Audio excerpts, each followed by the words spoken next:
warahmatullahi wabarakatuh. Alhamdulillahirabbil alamin wa bihi nasta'in ala umuri dunya waddin wassalatu wassalamu ala asyrafil anbiya'i wal mursalin wa ala alihi wa ashabihi ajmain amma ba'du. Yang terhormat kepada Bapak Dr. Stadi Rizal LKMAG selaku dosen Pancasila KS1C UIN Syarif Hidayatullah Jakarta. Pada kesempatan kali ini, kami akan memaparkan materi kami yang berjudul Pancasila sebagai Dasar Negara. Sebelum kita memasuki sesi materi, alangkah baiknya kita berkenalan terlebih dahulu. Check this out.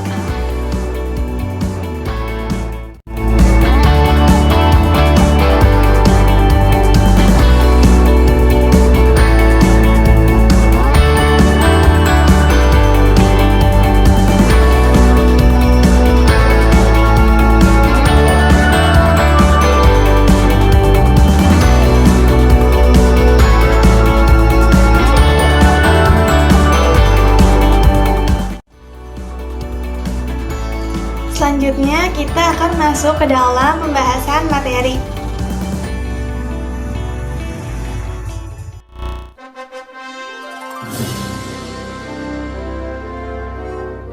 Hubungan Pancasila dengan pembukaan Undang-Undang Dasar Negara Republik Indonesia tahun 1945.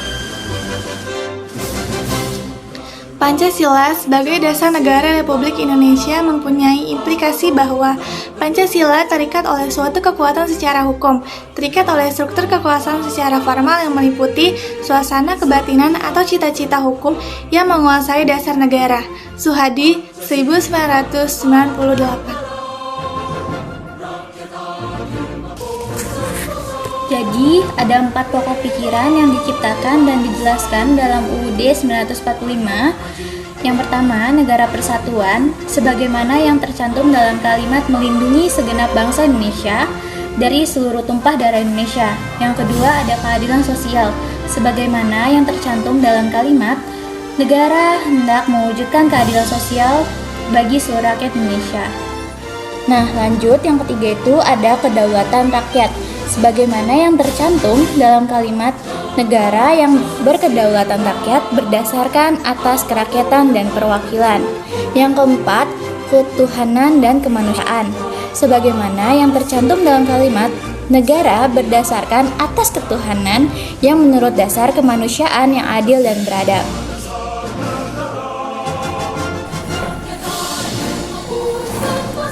Hubungan timbal balik antara Undang-Undang Dasar 1945 dengan Pancasila. Hubungan secara formal.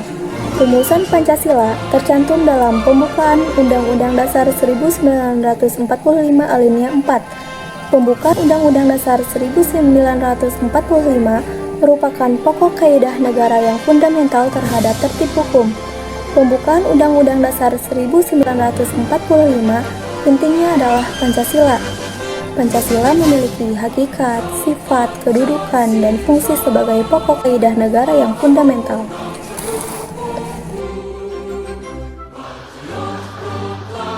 Hubungan secara material. Berdasarkan tata urutan tertib hukum Indonesia, pembukaan Undang-Undang Dasar 1945 adalah sebagai tertib hukum yang tertinggi. Adapun tertib hukum Indonesia bersumber pada Pancasila, atau dengan kata lain sebagai sumber tertib hukum Indonesia. Hal ini berarti secara material tertib hukum Indonesia dijabarkan dari nilai-nilai yang terkandung dalam Pancasila. Pancasila sebagai sumber tertib hukum Indonesia meliputi sumber nilai, sumber materi, sumber bentuk, dan sifat. Selain itu, dalam hubungannya dengan hakikat dan kedudukan pembukaan Undang-Undang Dasar 1945 sebagai pokok kaidah negara yang fundamental, maka sebenarnya yang merupakan inti dari pokok kaidah negara fundamental tersebut tidak lain adalah Pancasila. Penjabaran Pancasila dalam batang tubuh Undang-Undang Dasar Negara Republik Indonesia tahun 1945. 4 pokok pikiran yang diciptakan dan dijelaskan dalam batang tubuh UUD 1945. Yang pertama, kesatuan. negara melindungi segenap bangsa Indonesia dan seluruh tumpah darah Indonesia dengan berdasar atas persatuan dengan mewujudkan keadilan sosial bagi seluruh rakyat Indonesia. Yang kedua, keadilan sosial. Negara hendak mewujudkan keadilan sosial bagi seluruh rakyat Indonesia. Yang ketiga, kedaulatan rakyat. Negara yang berkedaulatan rakyat berdasar atas kerakyatan dan permusyawaratan perwakilan. Keempat, ketuhanan yang Maha Esa. Negara berdasarkan atas ketuhanan yang Maha Esa menurut dasar kemanusiaan yang adil dan beradab. Penjabaran Pancasila ke dalam batang tubuh melalui pasal-pasal Undang-Undang Dasar NKRI tahun 1945. Sistem pemerintahan negara dan kelembagaan negara. Yang pertama, pasal 1 ayat 3. Negara Indonesia adalah negara hukum. Yang kedua, pasal 3 ayat 1. MPR berwenang mengubah dan menetapkan Undang-Undang Dasar. Yang ketiga, pasal 3 ayat 2. MPR melantik presiden dan wakil presiden. Yang keempat, pasal 3 ayat 3, MPR hanya dapat memberhentikan presiden dan wakil presiden dalam masa jabatannya menurut Undang-Undang Dasar. Nomor 2, hubungan antara negara dan penduduknya. Yang pertama, pasal 26 ayat 2, penduduk ialah warga negara Indonesia dan orang asing yang bertempat tinggal di Indonesia. Yang kedua, pasal 27 ayat 3, setiap warga negara berhak dan wajib ikut serta dalam upaya pembelaan negara. Yang ketiga, pasal 29 ayat 2, negara menjamin kemerdekaan tiap-tiap penduduk untuk memeluk agamanya masing-masing dan untuk beribadah menurut agamanya dan kepercayaannya itu. 31 ayat 2, setiap warga negara wajib mengikuti pendidikan dasar dan pemerintah wajib membiayainya. Yang kedua, pasal 33 ayat 1, perekonomian disusun sebagai usaha bersama berdasarkan atas asas kekeluargaan. Yang ketiga, pasal 34 ayat 2, negara mengembangkan sistem jaminan sosial bagi seluruh rakyat dan memberdayakan masyarakat yang lemah dan tidak mampu sesuai dengan martabat kemanusiaan. Nomor 3, bendera negara, bahasa negara, lambang negara, dan lagu kebangsaan. Yang pertama, pasal 35, bendera negara Indonesia adalah Sang Merah Putih. Yang kedua, pasal 36, bahasa negara ialah bangsa Indonesia. Yang ketiga, pasal 36A, lambang negara ialah Garuda Pancasila dengan semboyan Bhinneka Tunggal Ika. Yang keempat, pasal 36B, lagu kebangsaan adalah Indonesia Raya.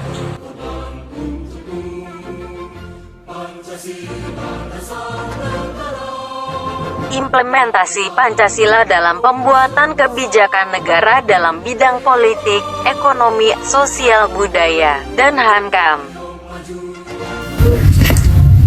Implementasi Pancasila dalam pembuatan kebijakan negara di bidang politik, ekonomi, sosial, budaya, dan Hankam ialah dengan membuat pasal-pasal yang mengatur tentang kehidupan berpolitik, ekonomi, sosial budaya, dan juga pertahanan dan keamanan yang berdasarkan isi dari sila Pancasila.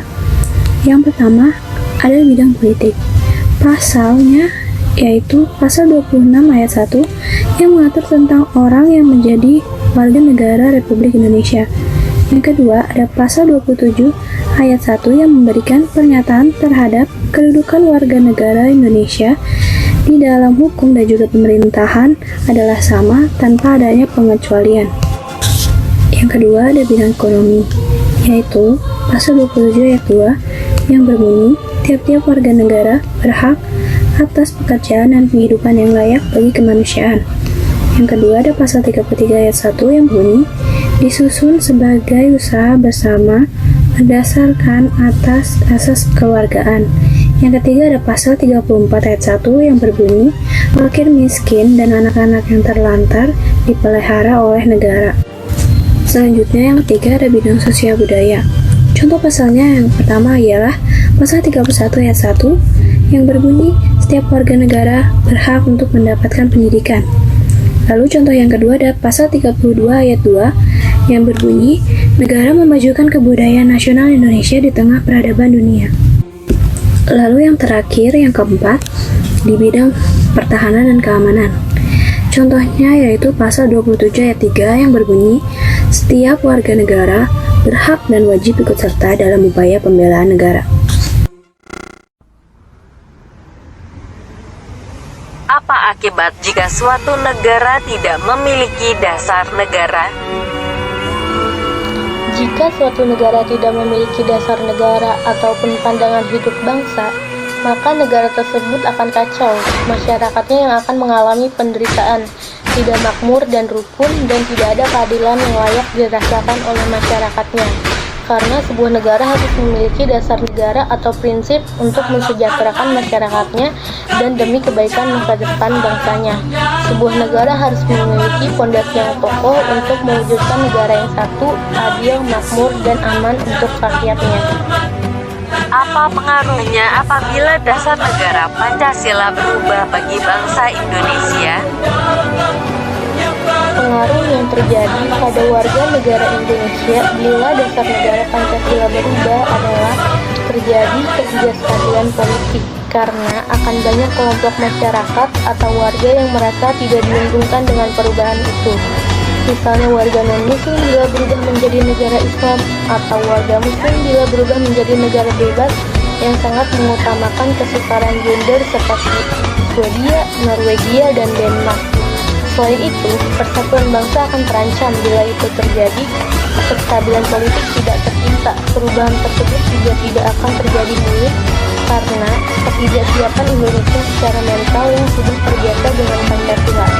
Hal itu juga pernah terjadi pada saat Indonesia menjadi Republik Indonesia Serikat yang beraliran liberal, di mana terjadi pemberontakan di daerah-daerah yang diberi otonomi layaknya negara bagian. Menurut Profesor Yakob, guru besar UGM, Pancasila sampai saat ini belum dilaksanakan. Mengapa bisa begitu? Tolong beri solusi atau jalan keluarnya, dan apa akibatnya jika bangsa Indonesia tidak melakukan nilai-nilai Pancasila? Adanya kenyataan bahwa dalam proses pembangunan nasional demi Indonesia masyarakat akan adanya realita menunjukkan bahwa bangsa ideologi yang tertutup dan berbeda cenderung mereduksi perkembangan yang pengalaman sejarah kita di masa lampau. Jelaskan faktor-faktor pendorong Pancasila sebagai ideologi terbuka. Sampai saat ini Pancasila belum dilaksanakan sebab masih banyak bangsa-bangsa bertindak di luar nilai-nilai Pancasila.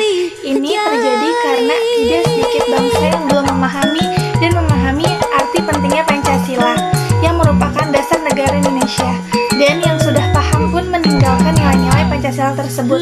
Hal ini dapat mengakibatkan korban jiwa kepribadian bangsa Indonesia dan dapat menuju kehancuran baik moral maupun keadaan bangsa dan negara kita sendiri.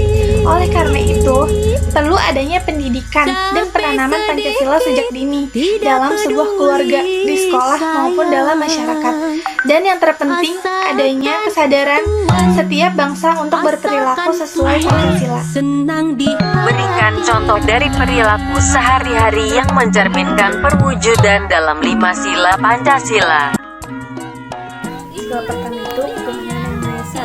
Contohnya itu kita harus menghargai agama lain, percaya dan takwa kepada Tuhan yang Maha Esa sesuai ajaran yang dianut masing-masing. Yang kedua itu kemanusiaan yang adil dan beradab. Contohnya itu tidak membeda-bedakan manusia berdasarkan suku, ras, agama. Terus menyadari bahwa kita diciptakan sama Tuhan dan membela kebenaran dan keadilan. Yang ketiga, persatuan Indonesia.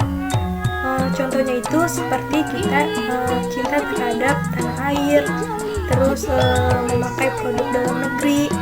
Yang keempat, kerakyatan yang dipimpin oleh hikmat kebijaksanaan dalam permusyawaratan perwakilan. Contohnya itu kita menyelesaikan masalah dengan musyawarah, seperti menentukan ketua kelas dengan bermusyawarah terlebih dahulu. Terus yang kelima itu keadilan sosial bagi seluruh rakyat Indonesia. Contohnya itu kita itu harus berusaha menolong orang lain sesuai kemampuan, terus menghargai hasil karya orang lain, tidak mengintimidasi orang dengan hak milik kita. Apa faktor yang dapat mempengaruhi penerapan ideologi Pancasila? Faktor yang mempengaruhi penerapan ideologi Pancasila adalah faktor internal dan faktor eksternal. Kedua faktor tersebut sangat berpengaruh terhadap perkembangan ideologi Pancasila di bumi Nusantara. Sifat pluralistik bangsa ditinjau dari keanekaragaman suku, adat budaya, dan agama yang dipeluk oleh masyarakat. Saat mungkin dimanfaatkan oleh pihak-pihak tertentu untuk memecah belah persatuan dan kesatuan bangsa. Apa yang dimaksud dengan hubungan material dalam Pancasila? Hubungan secara material adalah salah satu bentuk hubungan antara Mukadimah dengan Undang-Undang Dasar 1945. Hubungan material didasari dari sistem hukum Indonesia dalam pembukaan Undang-Undang Dasar 1945 sebagai hukum yang tertinggi dari nilai-nilai yang terdapat dalam Pancasila. Apakah ada kemungkinan isi dari Pancasila berubah? Jika mungkin terjadi, apa faktor penyebabnya? Oke, jadi Pancasila dalam posisinya sebagai sumber semua hukum atau sebagai sumber hukum dasar nasional yang berada di atas konstitusi, artinya Pancasila berada di atas UUD 1945. Kaidah pokok dan fundamental itu mempunyai hakikat dan kedudukan yang tetap kuat dan tidak dapat diubah bagi negara tersebut. Pancasila tidak dapat diubah dan ditiadakan karena ia merupakan kaidah pokok yang fundamental secara yuridis formal berdasarkan pasal 37 UUD 1945. Konstitusi sebagai hukum dasar kemungkinan adanya perubahan. Namun, Pancasila dalam kedudukannya sebagai kaidah pokok negara, status fundamental norm, sifatnya tetap kuat dan tidak berubah. Jadi, status fundamental norm adalah norma yang merupakan dasar bagi pembentukan konstitusi. Ia ada terlebih dahulu sebelum adanya konstitusi. Namun, jika dilihat pada hukum Indonesia yang tidak membenarkan perubahan dari Pancasila, karena ia sebagai sumber dari segala hukum, atau sebagai sumber hukum dasar nasional di Indonesia. Mengubah Pancasila sama aja berarti mengubah dasar atau asas negara. Apa pengertian pokok kaidah fundamental? Pokok kaidah fundamental adalah norma yang merupakan dasar bagi pembentukan konstitusi atau undang-undang dasar dari suatu negara, yaitu pembukaan UUD 1945. Pada era Soeharto, Pancasila dijabarkan melalui penataran P4. Jika P4 diterapkan kembali, apakah akan relevan pada era sekarang? Menurut penuturan Zulkifli Hasan, mata pelajaran PMP dan P4 yang pernah diajarkan dulu bisa diajarkan kembali di sekolah-sekolah sekarang dengan tujuan mengembalikan nilai-nilai luhur bangsa, karena Pancasila bukan hanya mempunyai makna kebaikan dan kebahagiaan saja, tetapi Pancasila harus dihayati untuk kemudian diamalkan oleh kita semua. Bagaimana cara mempertahankan Pancasila? 1. Warga negara Indonesia harus melaksanakan dan mengamalkan nilai-nilai luhur Pancasila dalam kehidupan sehari-hari. 2. Tidak mengubah, menghapus, dan mengganti dasar negara Pancasila dengan dasar negara yang lain. 3. Mempertahankan Pancasila berarti mempertahankan Negara Kesatuan Republik Indonesia. Mengganti Pancasila berarti mengancam keberadaan negara Indonesia. Mengapa kedudukan dasar negara berbeda dengan kedudukan peraturan perundang-undangan? Nah, jawabannya karena dasar negara merupakan sumber dari peraturan perundang-undangan. Implikasi dari kedudukan dasar negara ini, maka dasar negara bersifat permanen. Sementara peraturan perundang-undangan bersifat fleksibel dalam arti dapat diubah sesuai dengan tuntutan zaman. Selanjutnya ada kesimpulan yang akan dibacakan oleh Muhammad Agil Ghifari. Pancasila sebagai dasar Republik Indonesia mempunyai implikasi bahwa Pancasila terikat oleh sesuatu kekuatan secara hukum serta struktur kekuasaan secara formal yang meliputi suasana kebatinan atau cita-cita hukum yang menguasai dasar negara. Cita-cita hukum tersebut terangkum di dalam 4 pokok pikiran, yaitu negara persatuan, keadilan sosial, kedaulatan rakyat, ketuhanan, dan kemanusiaan. Pembukaan Undang-Undang Dasar 1945 merupakan tertib hukum yang tertinggi dan memberikan kemutlakan bagi tertib hukum Indonesia. Dengan demikian, Pancasila secara yuridis formal ditetapkan sebagai dasar filsafat negara Republik Indonesia, bersamaan dengan ditetapkannya pembukaan Undang-Undang Dasar 1945. Maka dari itu, Pancasila dan pembukaan Undang-Undang Dasar 1945 mempunyai hubungan timbal balik sebagai berikut. Yang ke-1, hubungan secara formal. Pancasila memperoleh kedudukan sebagai norma dasar hukum positif.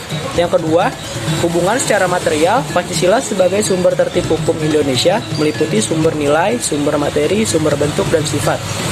Hubungan pembukaan UUD 1945 yang memuat Pancasila dalam batang tubuh UUD 1945 bersifat kasual dan organis. Yang pertama, hubungan kausal mengandung pengertian pembukaan UUD 1945 merupakan penyebab keberadaan batang tubuh UUD 1945. Yang kedua, hubungan organis berarti pembukaan dan batang tubuh UUD tahun 1945 merupakan satu kesatuan yang tidak terpisahkan. Terima kasih telah menyaksikan video kami yang berjudul Pancasila sebagai Dasar Negara. Kurang lebihnya mohon maaf bila ada kesalahan atau kekurangan dalam pembuatan video ini. Semoga apa yang kami sampaikan dapat menjadi manfaat bagi kita semua. Kalau ada sumur di ladang, Marilah kita menumpang mandi. Kalau ada kesempatan, Kita akan jumpa lagi. Jangan lupa like, komen, dan subscribe. Assalamualaikum wassalamualaikum warahmatullahi Warahmatullahi wabarakatuh.